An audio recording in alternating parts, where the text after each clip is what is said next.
मंदिर के डोनेशन में चोरी जी, इस पे क्या कहना चाहिए? मैं इस पे ये कहना चाहूंगा कि जैसे लंका में रावण ने विभीषण को लात मार के निकाल दिया था, तो मुझे मेरा निष्कासन ठीक इसी प्रकार से है। उसके बाद विभीषण किसकी शरण में गया था? राम की। मैं भी राम को ढूंढ रहा हूँ। मैं ढूंढ रहा हूँ कि राम अयोध्या में है, राम जंतर मंतर में, राम कहाँ है? मैं राम को ढूंढ रहा हूँ और राम के नाम का चंदा खा गए। बताओ, पहले राम के नाम की राजनीति कर रहे हैं, बड़ा दुर्भाग्यपूर्ण है। और राम के नाम का आप चंदा खा रहे हैं, आपको शर्म नहीं आ रही है? हेलो सर, क्या नाम है आपका? मेरा नाम सुशील भट्ट और मैं उत्तराखंड से हूँ। सुशील कुमार। सुशील भट्ट, उत्तराखंड से हूँ जी। ये पोस्टर आपने लगाया हुआ है, इस पोस्टर के पीछे कहानी यह है कि 11 वर्ष पूर्व में भारतीय जनता पार्टी का हिस्सा हुआ करता था। मैं पार्टी का सक्रिय सदस्य रहा हूँ। लोकतंत्र की बात करने पर, कार्यकर्ताओं के सम्मान की बात करने पर मुझे पार्टी से निष्कासित कर दिया गया जी, अलोकतांत्रिक तरीके से। तो उनका लोकतांत्रिक चेहरा दिखाने के लिए मैं यहाँ पर आया हूँ कि भारतीय जनता पार्टी के अंदर किस प्रकार का लोकतंत्र है। और वो इतने अहंकार में डूबे हुए हैं, किसी को भी मतलब मुझे ऐसे निकाल दिया गया पार्टी से जैसे दूध से मक्खी को निकाला जाता है। और आज धर्मेंद्र प्रधान अपने आप को सहिंसा समझ रहे हैं, इस्तीफा नहीं दे रहे और अब कह रहे हैं हमारे वो इस्तीफे की परंपरा नहीं है। बड़ा दुर्भाग्यपूर्ण है। मतलब किस तरीके से ये लोग देश को किस तरीके से चला रहे हैं, बड़ा दुर्भाग्यपूर्ण है। और आप कह रहे हैं कि 2047 तक विश्व गुरु बना देंगे, यानी कि आप भारत को विकसित राष्ट्र बना देंगे। और एक तरफ आप कह रहे हैं कि वायुसेना के विमान प्रश्न पत्र ले जाएगा।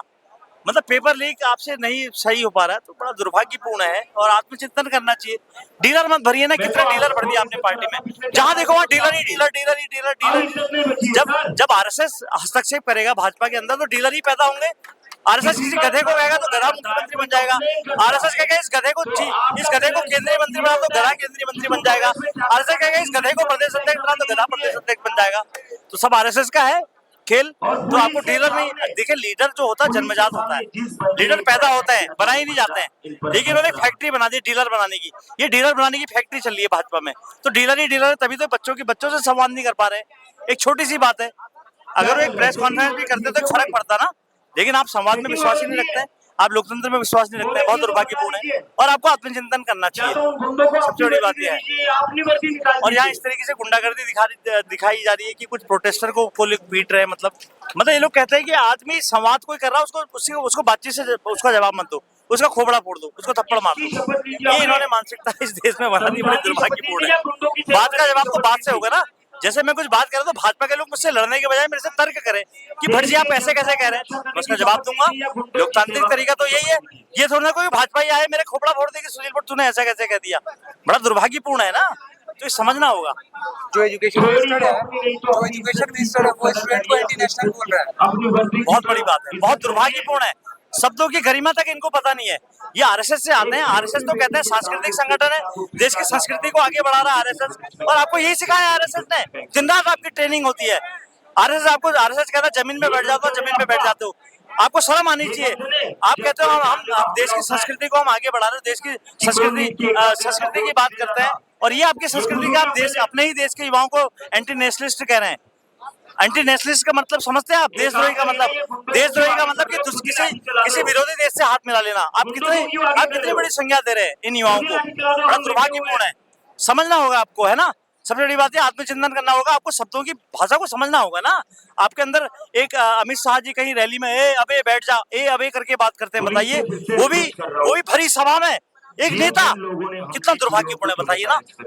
और जनता फिर भी देखिए, सबसे बड़ी बात यह है जहां जनता नहीं जिताएगी वहां ईवीएम का खेल हो जाएगा। जहां ईवीएम भी काम नहीं करेगी तो वहां फिर वो वोटिंग परसेंटेज में का खेल खेलते हैं। तो बड़ा दुर्भाग्यपूर्ण है। मैं उनसे भाजपा के लोगों से कहना चाहूंगा कि अब डीलर की जगह कुछ लीडर भर्ती करिए। और जैसे आप कांग्रेस से आयात कर रहे हैं, उनसे कुछ सीख रहे हैं, तो लीडर ज्यादा रखिए, डीलर कम रखिए। राम मंदिर के डोनेशन में चोरी जी, इस पे क्या कहना चाहिए? मैं इस पे ये कहना चाहूंगा कि जैसे लंका में रावण ने विभीषण को लात मार के निकाल दिया था, तो मुझे मेरा निष्कासन ठीक इसी प्रकार से है। उसके बाद विभीषण किसकी शरण में गया था? राम की। मैं भी राम को ढूंढ रहा हूँ। मैं ढूंढ रहा हूँ कि राम अयोध्या में है, राम जंतर मंतर में, राम कहाँ है? मैं राम को ढूंढ रहा हूँ और राम के नाम का चंदा खा गए। बताओ, पहले राम के नाम की राजनीति कर रहे हैं, बड़ा दुर्भाग्यपूर्ण है। और राम के नाम का आप चंदा खा रहे हैं, आपको शर्म नहीं आ रही है? और सब उसको ऊपर भी तो आपको जवाब देना है। आप खाली यहाँ कुछ भी कर लेंगे, आप मतलब भगवान के मंदिर से पैसा चुरा ले रहे हैं, कितनी दुर्भाग्यपूर्ण बात है। आपको इसका श्राप लगेगा। आप मतलब राम के नाम पे लोगों को बरगला के, राम का नाम कितना बड़ा है, आपने कितना छोटा बना दिया है। बहुत बड़ा नाम है। जब आदमी मरता है तो राम नाम सत्य कहा जाता है। है ना, तो राम का नाम ही साथ जाता है। आप मतलब इस तरीके की बात कर रहे हैं, पहले थोड़ा जानकारी लीजिए, है ना। इस तरीके से आपने वहाँ डीलर टाइप लोग अपने घुसे अपने भर रखे हैं, और डीलर टाइप लोग क्या कर रहे हैं, वो सब घोटाला करेंगे। मतलब आप घोटाला करें तो वो वो आपका शिष्टाचार हो गया, और जो दूसरी पार्टी अगर कुछ करती है तो भ्रष्टाचार हो गया। आप जो भ्रष्टाचार करे वो शिष्टाचार है, तो बड़ा दुर्भाग्यपूर्ण है। यहाँ तक हो सकता है इसको भी ये कहीं ना कहीं जस्टिफाई कर दें।